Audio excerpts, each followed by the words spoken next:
इंसाफ करो,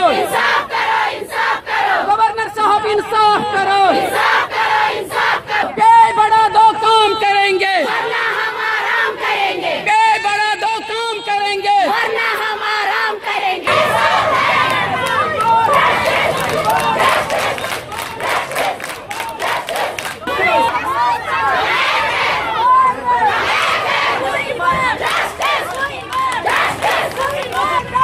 अभी कोई नताइज नहीं निकल आए हैं क्योंकि 6 महीने से हम सड़क पर बैठे हैं। इस वक्त हमें अब गले तक आ गया है क्योंकि ये लोग हमारा फैसला ही नहीं कर रहे हैं। पता नहीं ये क्यों टस से मस नहीं हो रहे हैं। क्या आंगनवाड़ी वर्कर कोई सौतेली माँ की है? क्या ये स्टेट सौतेली है जो हमारे साथ इस तरह सौतेली माँ का व्यवहार किया जाता है?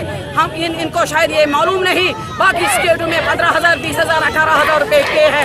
हम भी चाहते हैं जिस तरह उन स्टेटों में पे बढ़ाई गई है, हमारी भी पे बढ़ा दो जल्द जल्द, वरना ये जो धरने हैं ये अब कभी नहीं रुकेंगे। चाहे छुट्टी हो, चाहे कोई भी चीज हो, चाहे कुछ भी हालात खराब हो, अब ये धरने नहीं रुकेंगे तब तक जब तक ये हमारा फैसला नहीं करेंगे। इनको चाहिए जल्द से जल्द हमारा फैसला करो, हमारी मांगे जो है जायज मांगे वो पूरा करो। जबकि हम मशीर साहब से भी मिले हैं, उन्होंने यकीन दिलाया है कि आपकी जायज मांगे हम पूरी करेंगे 15 दिनों में, मगर अभी तक कोई जवाब ही नहीं आया।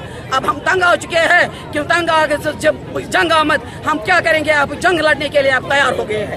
64,000 लोग हैं जो जम्मू कश्मीर में हैं, जो जम्मू कश्मीर 6 महीनों से सड़कों पर बैठे हैं अपनी मांगों को लेकर।